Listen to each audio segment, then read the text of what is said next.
Saya Fatur.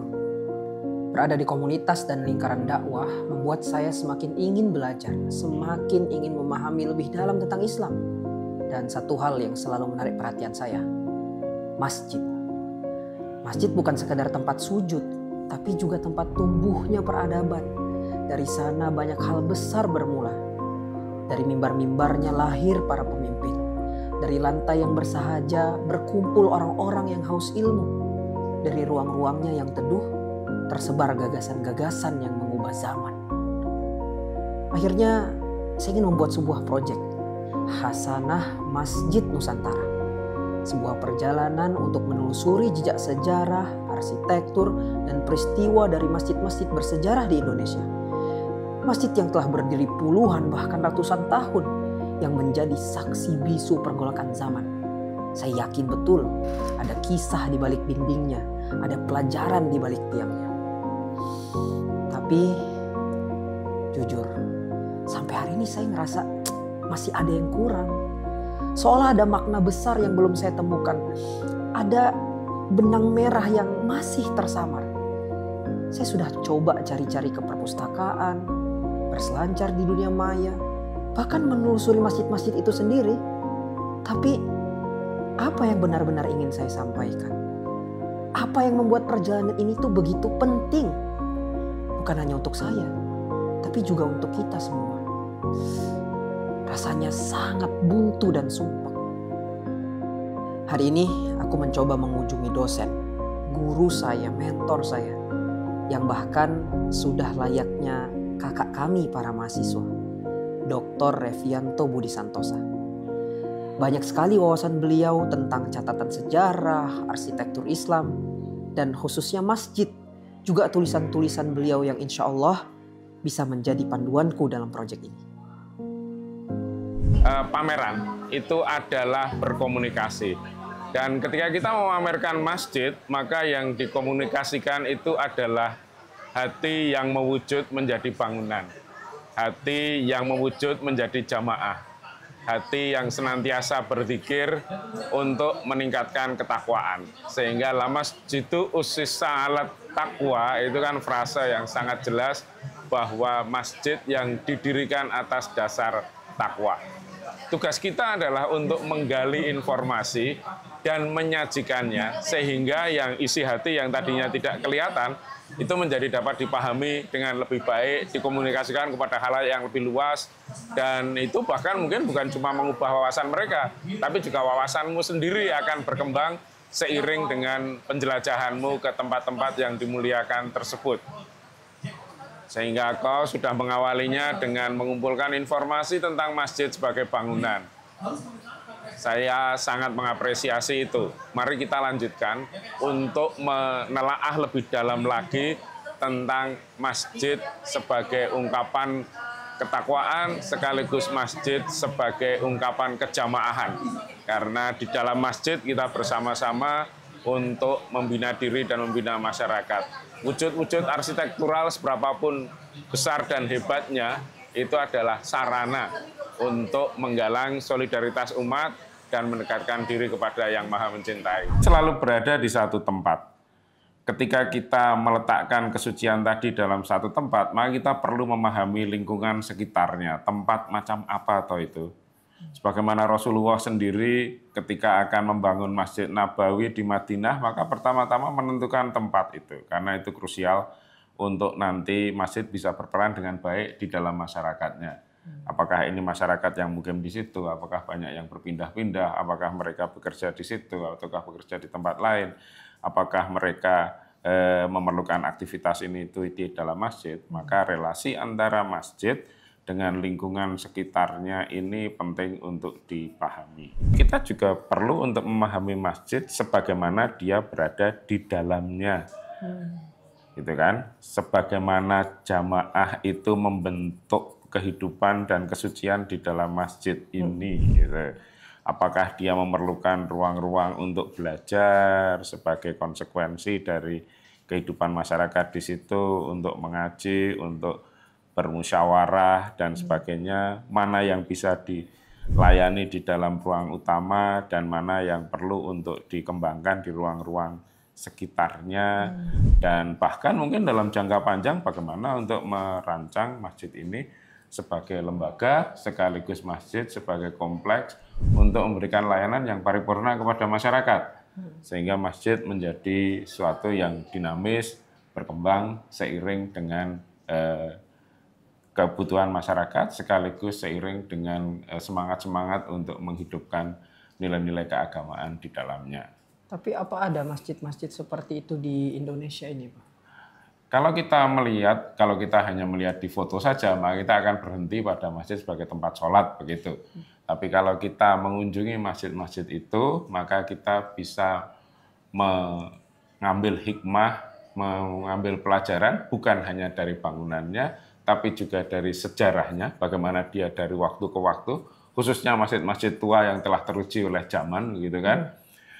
Lalu juga bagaimana masyarakat setempat menghidupi dan dihidupi oleh masjid tersebut. Sehingga kalau kita menyebut ya'muru masajidallah, itu kan kita memakmurkan dan dimakmurkan oleh masjid yang akan menjadikan masjid sebagai bukan hanya sebagai ruang, tapi juga sebagai satuan kehidupan yang akan bermakna bagi masyarakatnya, baik secara langsung maupun tidak langsung, dari mungkin bisa lebih dari 100-500 tahun menjadi jantung dari kehidupan spiritual dan sosial di satu tempat.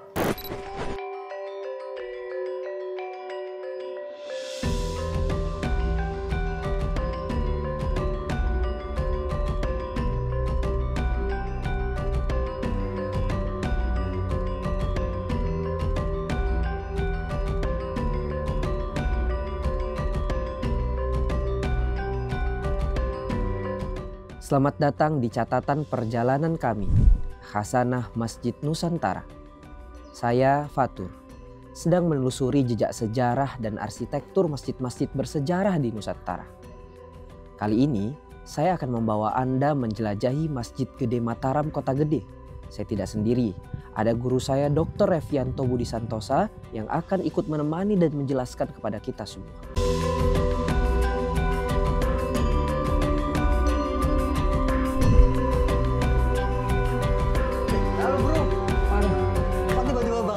Gede, ada apa nih? Aku ada project, cuma ya buntu, kayak nggak ada ide. Makanya ini mau janjian sama dosenku, ya mudah-mudahan dapat inspirasi lah. Udah janjian tapi ya? Ya udah ini, tapi nggak tahu juga, masih kayak aduh. Gimana bro? Sorry lagi rame. Ya, Katanya bingung tadi mau ngobrolnya apa? Iya, lagi ada project di Kota Gede ini, pengen untuk pameran, Mas. Oh, oke. Mas itu udah lama ya di Kota Gede ya? Dari kecil aku di sini. Wah, ya asli Kota Gede toh. Bener, gimana? Ya. Nah ini Kota Gede ini tuh sebenarnya apa sih Mas yang jadi ciri khasnya? Makanan, tempat-tempat tuh apa sih yang khas di Kota Gede? Sebenarnya Kota Gede tuh khasnya karena dulu kerajaan, terus ditinggalin gitu. Terus akhirnya tidak ada tata letak kota yang direncanakan, sehingga proses terjadinya pemukiman tuh dia apa ya, jadi banyak gang-gang sempit gitu-gitu. Iya betul. Nah itu bikin orang-orang tuh akhirnya di sini kalau apa ya, sehari-hari jalan-jalan tuh sebenarnya menjadi suatu hal yang menarik. Cuman teman-teman di sini biasanya nggak banyak yang sadar gitu. Oh ya, cuma ngelihat padatnya aja ya. Padahal ya positifnya mungkin jadi guyup gitu masyarakatnya gitu ya. Lebih ke kalau orang pergi ke Kota Gede biasanya tuh fenomena yang akhir-akhir ini terjadi adalah mereka datang sewa baju adat, terus foto doang terus pergi. Ya banyakan kayak gitu toh. Padahal kan sejarahnya ini di Kota Gede masjid pertama aja di Mataram Islam ada di situ. Nah itu saya mau ke sana itu nanti nungguin Pak Revi nih, dosen saya. Oh iya. Aku sering sama teman-teman tuh biasanya jalan-jalan. Kita punya satu kegiatan namanya Sasar Susur Kota Gede. Oh, ini aktivitas kepemudaannya gitu sama teman-teman di Kota Gede. Oke. Kan kayak apa ya, kalau orang muda sekarang tuh kan susah tuh apa cari tahu sejarah kampungnya sendiri misalnya. Nah, dengan jalan-jalan yang tadi aku bilang karena pemukimannya tuh tidak terencana, terus terjadi gang-gang kecil, ternyata itu menarik banget buat teman-teman jalan-jalan, dan itu seneng banget teman-teman akhirnya bisa dengerin orang bercerita tentang sejarah, tentang makanan khas, tentang bangunan-bangunan yang ada di situ. Dan biasanya kita kumpulnya di Mataram, di masjid Mataram. Ya itu kan karena dia lebar kan. Titik kumpulnya masjid. Tikumnya di situ. Wah, dahsyat. Iya. Nama jalan-jalan apa ya tadi, Mas? Sasar Susur. Sasar Susur. Sasar Susur Kota Jadi Gede. bukan jalan-jalan biasa. Bukan jalan-jalan biasa. Jadi kadang kita bisa misalnya jalan-jalan sambil ke tempat produksi yangko. Karena yangko asli makanan Kota Gede, atau mengunjungi Bujito, dia pembuat kipo yang udah legendaris di sini gitu misalnya. Atau mungkin bisa kita kasih materi 100 tahun pergerakan Islam di Kota Gede gitu juga bisa. Sambil diganggang gitu ya. Sambil cerita gitu. Jadi nggak cuma foto doang, tapi orang tuh juga tahu di sini ternyata tuh peradaban sudah selama itu ya gitu. Benar. Jadi orang pulang nggak cuma bawa foto estetik, tapi bawa sejarah yang dijelaskan sama teman-teman pemuda ya. Benar gitu. Selain itu apa Mas aktivitas anak-anak mudanya di situ? Kalau sejauh ini sih sebenarnya karena teman-teman seumuran gitu atau yang muda-muda malah justru nggak tahu tentang Kota Gede itu sendiri. Nah, gimana itu melakukan regenerasi supaya Mas Jati ini transfer knowledge-nya jalan gitu? Kita butuh ruang-ruang berkumpul yang bisa buat tadi melakukan agenda-agenda kayak gitu. Oh, tapi apa penting ya anak-anak muda nih tahu sejarah, tahu apa kan? Rasa-rasanya yang penting bisa upload sosmed gitu. Penting nggak tuh? Aku juga bingung nih bikin pameran ini sebenarnya penting nggak tuh? Penting nggak ya? Mencari hikmah dari perjalanan ini. Yang khas dari Kota Gede ini tadi ada yangko makanannya, terus tempat-tempatnya ada masjid. Apa kira-kira apa lagi? Biar aku tak sekalian jalan-jalan lah nanti. Kalau kamu ke Masjid Mataram itu udah lengkap banget sih, Bro. Di situ deket sama pasar, di situ banyak makanannya kan. Tadi udah ngomongin makanan, terus bangunan-bangunan bersejarah di sisi barat itu ada desa namanya Jagalan, itu juga cukup bersejarah. Terus di seberangnya itu ada satu kampung namanya Alun-Alun. Jadi bisa bayangin kalau di Jogja sekarang ada alun-alun yang segede itu. Nah, dulunya di situ juga alun-alun kayak gitu, tapi sekarang udah jadi pemukiman. Nah, itu kan menarik banget buat jalan-jalan di situ terus. Nah, iya, saya orang atau mau ke sana nunggu Pak Revi nih. Aduh, udah janjian kan? Nah, ini satu lagi, Mas. Apa tuh? Between two gates. Apa itu? Nah, itu yang tak bilang tadi, ada alun-alun kan di seberang Masjid Mataram. Iya. Nah, itu salah satu pemukiman di situ ada namanya Lawang Petuk. Lawang Petuk. Nah, itu bahasa Jawa sebenarnya.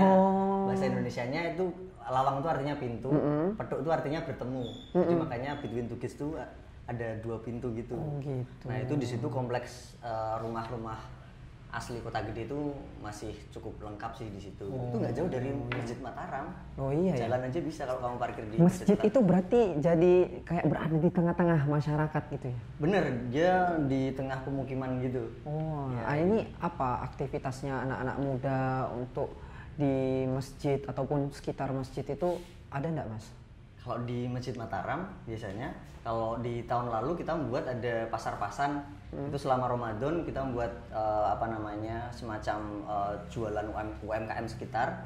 Terus aktivitasnya kita adain di Masjid Mataram itu.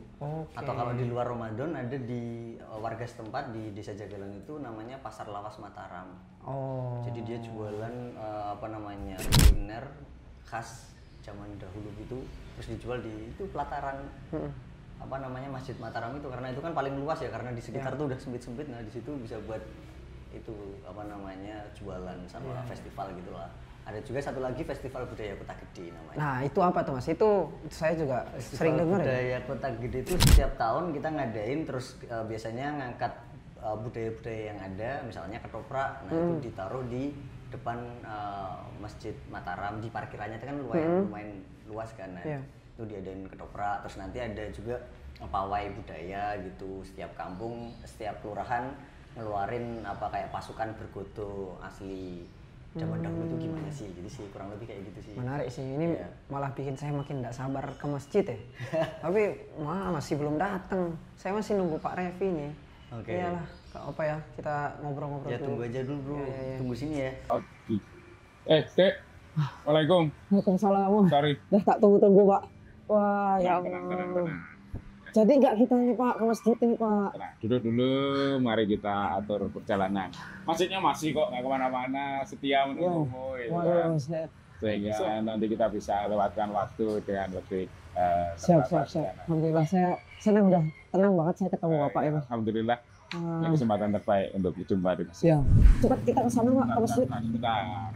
Kita kan perlu untuk menyiapkan semuanya, itu kan, supaya nanti kita di sana bisa manfaatkan waktu sebaik-baiknya. Masjid itu bukan hanya sekedar konstruksi, tapi masjid kita bisa pelajari dari berbagai dimensinya. Masjid adalah tempat untuk berdakwah, tapi juga aktivitas dakwah itu sendiri dalam rangka membentuk komunitas. Sehingga di dalam masjid yang paripurna kita bisa mendapati semuanya. Dan nanti kita di Kota Gede akan menghayati, bukan sekedar melihat dari foto saja, masjid yang setelah sekian ratus tahun menjadi bagian dari dinamika kehidupan masyarakat dan memiliki arsitektur yang luar biasa. Wah, makasih Pak, ini jadi lebih tenang. Soalnya saya butuh banget ide buat pameran saya Pak.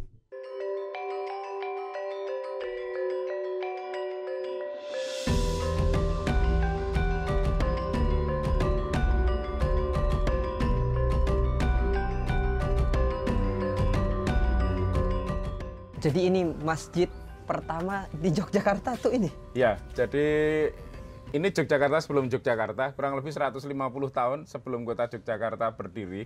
Karena kerajaan Mataram ada di sini, terbagi dua, lalu separuh menjadi Yogyakarta atau Ngayogyakarta Hadiningrat. Sehingga ini jadi kelengkapan satu kota, dulunya ibu kota. Kalau kita lihat di sana itu namanya Kampung Alun-Alun. Jadi di depan masjid ada alun-alun, di kiri kanan ada deretan rumah yang itu adalah abdi dalem yang menjadi bagian dari Jogja dan Solo. Artinya jejak bahwa dulunya satu lalu terbagi dua dan dipersatukan kembali oleh masjid ini kita bisa amati dan hayati secara fisik real ada di tempat ini. Masjid ini menjadi kelengkapan dari ibu kota kerajaan Mataram Islam, sebagaimana kerajaan-kerajaan Islam yang lainnya yang selalu memiliki jantung spiritual pada masjid, karena raja juga sekaligus menjadi pimpinan agama. Wah, ini menarik sekali ini. Tapi ada satu lagi yang menarik ini Pak. Pas kita masuk itu nggak langsung kelihatan masjidnya, tapi ada semacam screen wall kalau bahasa semacam ada tembok, semacam ada tembok ini. Ada makna nggak ini di balik? Ya, jadi screen wall atau kelir itu mempersiapkan orang itu bahwa manusia itu kan masuk atau disempurnakan secara spiritual melalui tahapan-tahapannya itu. Latar kabunna topakan an topak, setahap demi setahap. Betul. Maka kita melihat tahapan ini, kau lihat alun-alun. Masuk sini, lihat gapura. Ya, sesudah kau sepenuhnya bisa masuk, baru silahkan lihat masjidnya. 1856-1926 ini apanya ini Pak? Oh iya, jadi Serambi ini pernah terbakar habis, lalu dipugar dan dibangun ulang oleh Baginda Pakubuwono X dari Surakarta, karena memang masjid ini tanggung jawab dari Surakarta dan Yogyakarta. Pembangunan dilakukan atau dilaksanakan selesai pugar pada tahun 1926 Masehi. Nah, yang mungkin orang tidak familiar dikiranya dimulai 1856. Betul. Lama sekali gitu ya.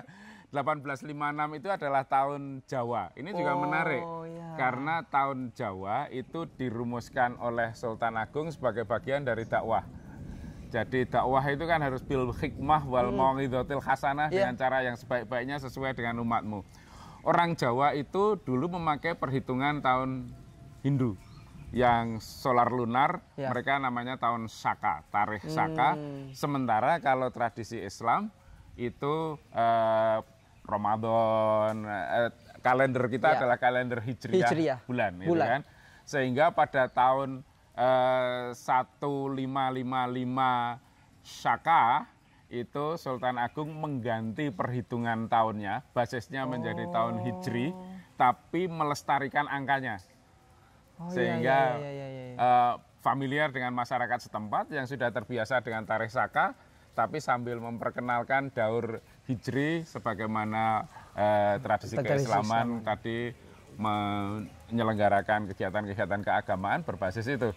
Nah, ini tahun yang istimewa karena tahun sekarang ini 1958 Jawa. Iya. Gitu. Nah, 1926. Hampir 100 tahun setelah Serambi, dia Serambi ini dipugar. Berarti kita harus melihat banyak lagi di dalamnya ini, Pak. Mari kita.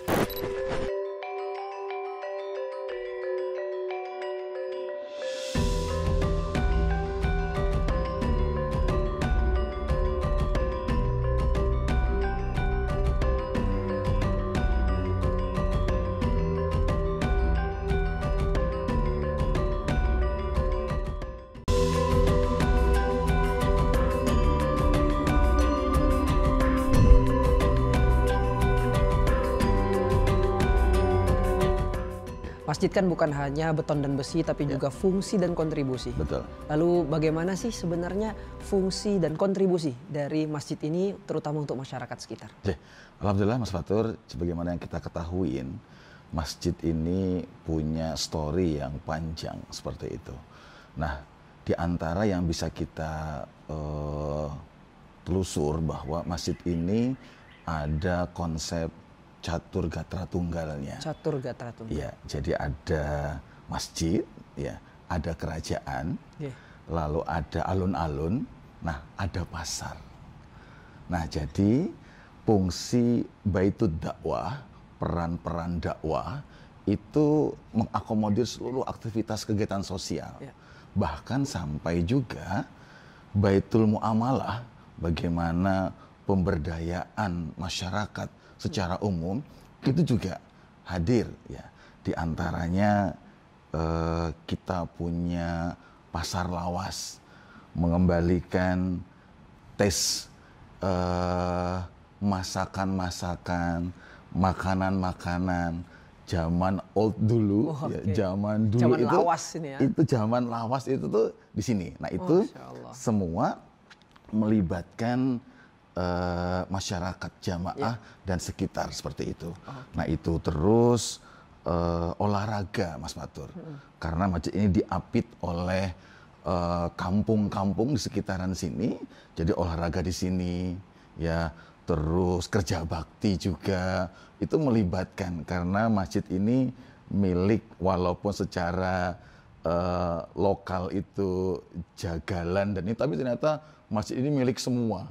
Bahkan kalau kita punya hajat itu, ya orang-orang Jogja ngumpul ke sini karena ini asetnya Indonesia seperti itu. Oke, berarti masjid ini juga punya kegiatan-kegiatan yang tidak hanya dilaksanakan oleh takmir, Pak, tapi juga melibatkan masyarakat. Ada kegiatan apa lagi yang kira-kira masyarakat itu bisa ikut terlibat untuk sama-sama melaksanakan kegiatan itu di masjid ini? Alhamdulillahnya Mas Fatur, jadi qadarullah, jadi di kepengurusan ini, ya di kepengurusan ini, ketua takmir kita itu sekaligus lurah Jagalan. Lurah Jagalan. Jadi sebagaimana bisa kita pahamin, ya, aktivitas kemasyarakatan itu juga hadir, rapat-rapat kampung, rapat RW, bahkan ben marem, ben hasilnya apik, kadang di sini, ya, dengan tadi Masya Allah suasana masjid, ada sebelah, ya, terus ada serambi, dan masyarakat pun juga sekolah-sekolah di sekitar, ya, itu juga kalau ada kegiatan-kegiatan pembelajaran itu banyak banget, Mas.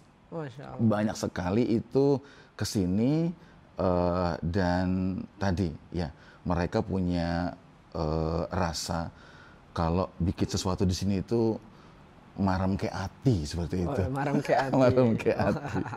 Mantap. Ya, Pak. Nah, kalau saya lihat tadi pas datang ke sini, saya tadi naik motor. Ngelihat suasana itu memang vibes-nya, kalau bahasa anak muda itu vibes-nya Jogja banget sebenarnya. Wah, terasa sekali budayanya, ya, kemudian peranan-peranannya. Dan memang sebenarnya sudah banyak turis atau mungkin orang-orang yang datang ke sini untuk foto atau kemudian sekedar bertemu, ngobrol. Memang masjid ini sudah dikenal luas, nggih, Pak? Betul. Nah, di antara yang nanti bisa kita pahami, Mas Fatur, bahwa masjid ini juga sudah dinyatakan sebagai di antara rujukan destinasi wisata religi seperti itu, karena tadi story yang panjang yang sampai sekarang itu ada, ya, nggak cuma turis asing, Mas, yang dibawa oleh guide dari mana-mana, ya, dari mana-mana, walaupun kelurahan juga punya, masing-masing beberapa juga punya seperti itu. Nah, alhamdulillah aktivitas hadirnya turis asing bahkan lokal pun juga, ya, ziarah seperti itu. Dan ini juga, Mas, yang nggak kalah juga tokoh-tokoh nasional juga.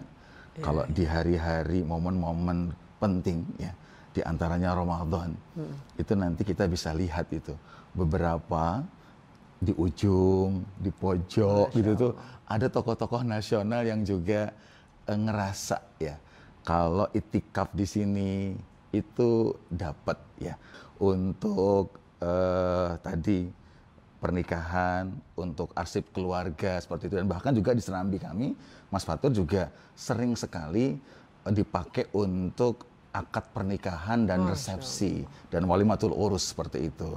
Bahkan katanya sih itu, ini lagi-lagi katanya gitu ya, katanya kalau bikin akad di sini itu nanti bisa langgeng, sebagaimana masjid ini. Allahu a'lam seperti itu. Luar biasa. Berarti yang saya dapat, wah masjid ini menjadi titik temu dari berbagai kegiatan lintas generasi, terutama mereka yang memang mau belajar dan mendengar kisahnya. Dan mudah-mudahan masjid ini setiap orang yang datang bisa bukan hanya tahu bangunannya, tapi tahu juga kisah dan kontribusinya, sehingga bisa menginspirasi dan kembali ke masjid masing-masing membawa semangat sebagaimana Masjid Mataram Kota Gede ini. Ustaz, kalau untuk masjid ini biasanya yang beribadah di sini hanya warga sekitar atau mungkin juga ada musafir ya yang dari jauh juga ikut di sini, Ustaz? Ya, alhamdulillah untuk jamaah di Masjid Gede Mataram untuk keseharian ini banyak yang dari sekitar, tetapi di hari tertentu juga ada yang dari jauh ya, mungkin di luar DIY juga ada. Tapi untuk harian sebenarnya juga yang dari Jawa pun juga ada. Iya. Jadi memang daya tarik masjid ini luar biasa, Ustadz ya. Dan kalau untuk event atau ada tradisi-tradisi di bulan-bulan khusus gitu, apakah juga ada masjid ini, Ustadz? Ya, kalau untuk kegiatan di masjid yang termasuk dengan bulan-bulan tertentu, misalkan ada satu Muharram ya, itu adalah mengadakan pengajian akbar. Yang alhamdulillah itu juga event yang cukup diminati dan jamaahnya juga hadir cukup banyak. Ya, jadi kemudian di lain waktu ada buka puasa yang puasa sunnah ya, 10 Muharram. 10 Muharram buka puasa sunnah. Satu lagi di bulan Arafah yaitu 9 Dzulhijjah. Itu di bulan-bulan tertentu. Tapi kalau yang setiap bulan yang itu adalah namanya muhasabah subuh, itu setiap bulan. Kalau yang harian ada kegiatan juga, ada kajian ba'da maghrib sampai isya waktunya, itu tafsir Al-Qur'an, kemudian tafsir hadis ya, kemudian ada juga tadarus dari jamaah bapak-bapak dan juga jamaah ibu-ibu.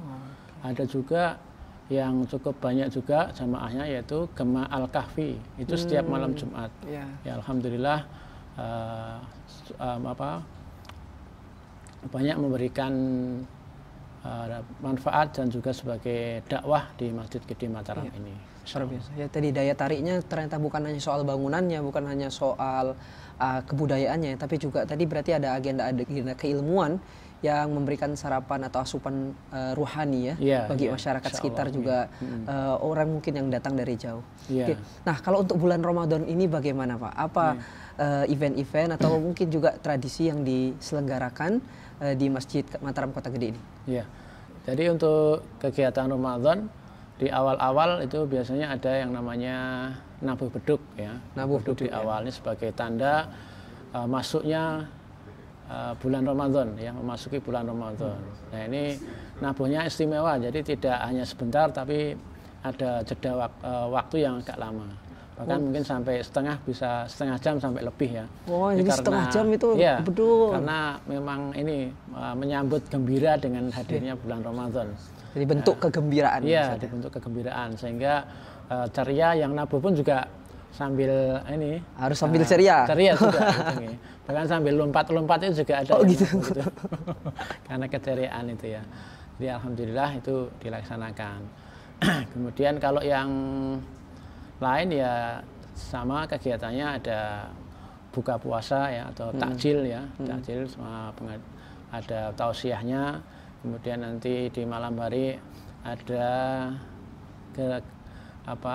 kegiatan sholat taraweh, yang mana kalau di Masjid Gede Mataram ini ada 2 gelombang ya. Gelombang pertama itu ba'da isya dilanjutkan langsung dengan sholat taraweh, dan gelombang yang kedua ini dilakukan pada jam 2 malam ya, jam 2 malam atau dini hari sampai dengan jam 3. Nah ini alhamdulillah jamaahnya juga banyak yang hadir, dan bahkan juga kadang ada yang memilih di jam 2 ya, karena lebih panjang bacaannya dan yang imamnya juga pilihan yang sudah hafid Quran itu. Itu jam 2 tetap ramai yang ikut Iya, gitu, tetap ramai. Masya Allah. Dan insya Allah untuk yang jamaah itu juga disediakan untuk sahur. Oh. Ya, jadi disediakan untuk makan sahur. Jadi bagi para bapak-bapak, ibu-ibu ya yang mau berjamaah di Masjid Gede Mataram untuk sholat tarawih jam 2, monggo dipersilahkan. Berarti ini juga jadi opsi mahasiswa-mahasiswa ini ya, yang berburu sahur bisa ke Masjid Gede Mataram. Insya Allah. Selain program tarawih tadi ya, takjil, tausiah, kalau kondisi 10 hari terakhir Ramadan itu gimana suasana di masjid ini, Ustaz? Ya, ini memang sangat dianjurkan sekali ya di tuntunan bahwa untuk lebih menggiatkan ya di 10 terakhir bulan Ramadan. Dan alhamdulillah di Masjid Gede Mataram ini setelah memasuki di 10 hari yang terakhir itu jamaahnya juga bertambah. Ya, bertambah jumlahnya dan juga ya alhamdulillah semangatnya juga bertambah. Banyak juga yang itikaf, Ustaz? Kalau yang itikaf ada, tapi sifatnya masih secara mandiri. Ya, tapi tetap dipersilahkan dan masjid tetap dibuka untuk kegiatan-kegiatan keagamaan terutama di bulan suci Ramadan.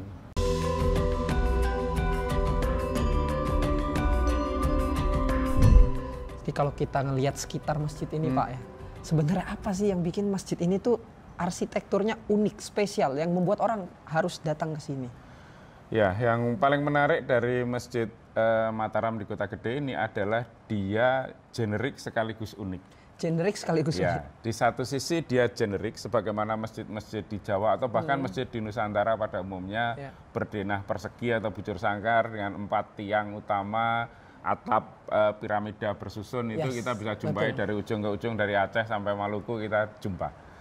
Tapi ada beberapa hal yang menjadikan Masjid Kota Gede ini istimewa selain historisnya, tapi kalau kita cermati secara arsitektural ada hal-hal yang menjadikan kita perlu untuk belajar dan mengambil hikmah dari masjid ini. Yang pertama, kita sekarang berada di tiang, kalau orang Jawa menyebutnya pamidangan, ruang di antara 4 tiang utama ini yang kadang diasosiasikan dengan Ka'bah itu kan. Oh iya. Ya, lalu kalau kita ke atas, biasanya masjid itu bagian atasnya itu ada plafon datarnya, tapi ini tidak. Buka ya? Buka, dengan semua usuk terpampang, semua kasau atau usuk itu kita lihat. Kita melihat dengan sangat mudah bahwa semua usuk itu menuju ke satu titik. Betul, bahwa yang satu itu akan menjadi pusatnya. Allahu Ahad, semua akan menuju pada titik tersebut. Tapi kalau kita runut ke bawah, semua usuk tadi bertumbuh pada struktur yang seperti Ka'bah ini kan hampir kubus kan ini. Kalau kita lihat tinggi dan lebarnya, maka kita menuju ke atap yang ada di bawahnya, karena atapnya bersusun 2. Orang Jawa menyebutnya tajuk lawaan atau atap piramida bersusun 2. Yang atap bawah itu tidak disangga atau tidak ditempelkan pada struktur utama, tapi digantungkan pada jurai yang ada di atasnya atau atap yang ada di atasnya. Kita lihat di sini misalnya, ada tiang yang menggantungkan atap ini di setiap sudut, kita dapat melihatnya. Nah, itu kan bahwa yang ahad itu adalah tempat bergantung Allahus Somad. Sehingga di sini ini seperti Qul Huwallah yang diwujudkan ke dalam arsitektur gitu. Betul. Ya. Luar biasa, itu sangat unik, spesial dan penuh hikmah gitu Pak. Hanya dari kita melihat ke atas, melihat atapnya, itu hikmahnya aja luar biasa. Apalagi kalau mungkin kita akan berkeliling melihat arsitektur lainnya. Ada banyak lagi yang bisa kita pelajari. Wah, saya nggak sabar. Serius, ini saya nggak sabar Pak. Mari kita lihat. Gimana Pak, kan masjid itu tadi ada 3 faktor tuh Pak. Ada manusianya, sejarahnya, terus kontribusinya, bangunannya ya. Nah, masjid ini nih sejarahnya tuh gimana itu loh Pak. Itu yang saya tuh pengen tahu gimana loh masjid ini bisa jadi daya tarik yang luar biasa. Itu tuh sejarah berdirinya masjid ini tuh gimana toh Pak? Ya, saya kira bukan hanya daya tarik tapi juga daya tahan. Wah, masjid daya tarik ini dan daya sudah bertahan. Ya, kita sering melihat bahwa ada bangunan atau lembaga yang baru 10-20 tahun sudah tidak aktif lagi. Betul. Tapi ini sudah lebih dari 400 tahun dan tetap masih vital itu untuk menjadi pusat dari kehidupan masyarakat. Iya. Di antaranya adalah Masjid Jawa selalu terdiri atas 2 bagian. Di dalam itu bagian yang dikhususkan untuk ibadah, di luar untuk berbagai kegiatan masyarakat yang berkaitan dengan keagamaan dan kebudayaan.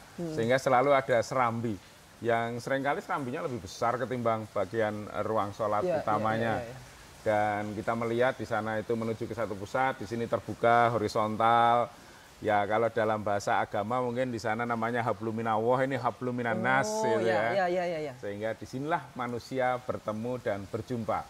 Dengan keakraban itu maka masjid menjadi tempat yang memberi kesempatan inklusif bagi siapa saja yang akan mencari kesejukan fisik dan spiritual di sini. Di depan kita punya halaman yang kalau Anda sempat lihat di Google Earth itu misalnya, maka akan kelihatan bahwa ini adalah halaman yang paling gede di kota gede, aksesibel dari semua arah, itu gapura-gapura besar gitu.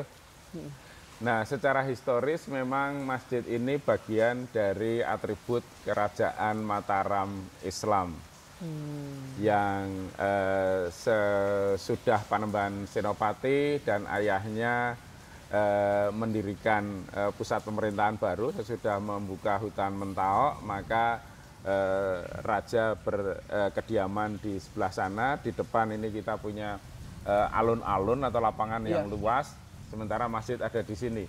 Di sebelah utara alun-alun ada pasar. Nah, itu kan pusat kota dalam artian yang selengkapnya.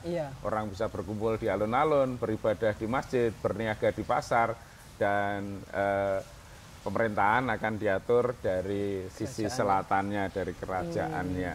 Dari dinamika itulah bahkan setelah kota gede tidak lagi menjadi ibu kota kerajaan Mataram, yang lain berubah karena raja tidak lagi ada di sini, kecuali masjid.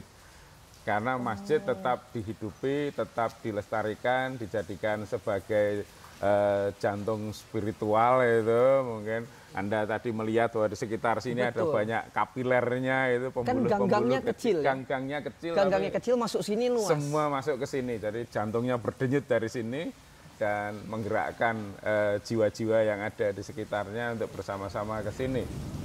Kalau kita mencermati dari tulisan Van Mook yang ada di awal abad ke-20, dia membayangkan bukan masjid monumental yang perkasa itu, tapi masjid yang hidup sore hari di bawah teduhnya pohon-pohon sawo kecek, orang-orang menyapu, anak-anak kecil mengaji, itu menjadikan masjid ini hidup dalam artian yang selengkapnya itu. Di sini kita juga, dan masjid ini bukan monumen yang mati, sehingga wajar kalau ada beberapa serambi ini misalnya dulu pernah terbakar dan tahun 1926 saat itu Pakubuwono X, jadi ini milik 2 kerajaan. Sudah perjanjian Giyanti di tahun 1755 membagi kerajaan Mataram menjadi Jogja dan Solo, atau Surakarta dan Yogyakarta, maka dua-duanya tidak bisa tetap merasa berdekatan dengan masjid ini, sehingga pengelolaan dan tanggung jawab pemeliharaan atas masjid ini juga dibagi 2. Di depan kita melihat ada deretan rumah abdi dalam, itu juga kiri kanan menjadi bagian dari kerajaan yang berbeda, artinya 2 in 1 itu sama-sama berkeinginan untuk melestarikan di sini. Kita melihat ada gapura yang mungkin lebih besar ketimbang, lebih menonjol kalau dari arah depan ketimbang masjidnya, welcoming, halaman, lalu di depan itu ada kolam air yang mengelilingi, itu kan menyucikan dan menyejukkan, itu kan. Nah, maka sucikanlah badanmu, sejukkanlah hatimu, masuklah ke serambi tempat orang berkumpul, tenangkan dirimu dengan beribadah kepada Yang Maha Esa di dalam sana itu. Nah, kurang lebih jejaringnya. Sebelum nanti kau ke pasar berjumpa dengan hiruk pikuk, tapi hatimu sudah siap itu kan. Ini mempersiapkan orang untuk terlibat dalam kehidupan yang real di sana, tapi dengan nilai-nilai spiritual yang mendalam itu. Jadi ya memang ini jadi jantung spiritual, dan jantung itu kalau untuk tubuh kan daya tahan itu. Jadi masjid ini bukan cuma punya daya tahan, tapi memberikan daya tahan untuk masyarakat. Iya, untuk berhadapan dengan kehidupan yang hiruk pikuk beragam itu, diberi bekal spiritual dari sini, berjumpa masyarakat luas di alun-alun, berniaga di sana, menghadap raja di sana itu. Luar biasa. Dan setiap bagiannya, setiap denahnya tadi ada maknanya. Kita harus keliling lagi Pak untuk melihat makna-makna berikutnya.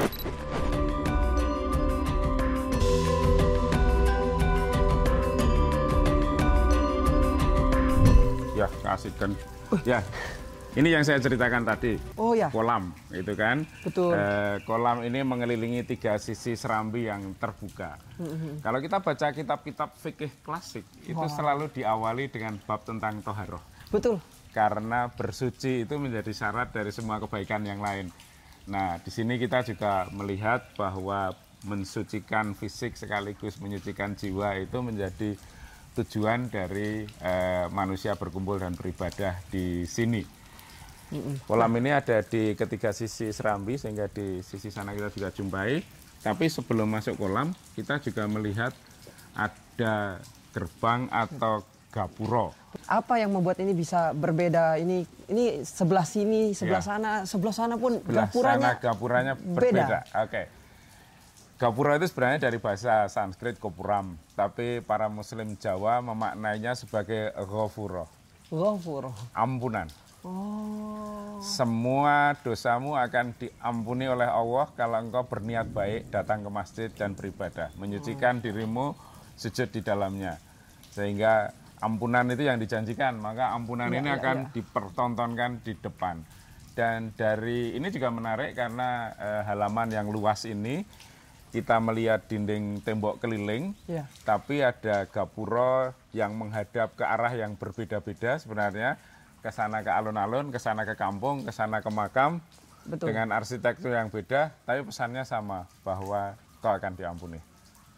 Ampunan Allah itu seluas bumi dan langit, sebagaimana halaman luas ini melapangkan hati dan jiwamu, maka dengan ampunannya bersucilah. Maka engkau akan mendapatkan kesempatan terbaik untuk bersujud di hadapannya. Dahsyat, luar biasa. Jadi di sini tadi batanya bata merah, di sini di plester, di sana malah bata putih. Bata putih. Iya. Artinya masjid ini dibangun dari kontribusi banyak pihak, gitu. Artinya warga dari berbagai desa, bukan hanya raja yang akan berkenan untuk membangunnya, tapi memberi kesempatan pada siapa saja untuk turut berkontribusi. Sehingga bukan hanya di masjid, tapi juga semua tembok keliling ini kita melihat batu bata berbagai ukuran, batu putih, kadang seling batu hitam juga, menunjukkan siapapun kamu, apapun yang kau miliki, kau punya kesempatan untuk kontribusi dalam memuliakan tempat suci ini. Aku baru menyadari, perjalanan ini bukan hanya tentang ambisiku untuk membuat pameran atau sekedar menyelesaikan proyek, tapi juga bagian dari perjalanan hati dan diriku sendiri, mencari ketenangan, memahami sejarah, dan juga mengenal lebih banyak budaya.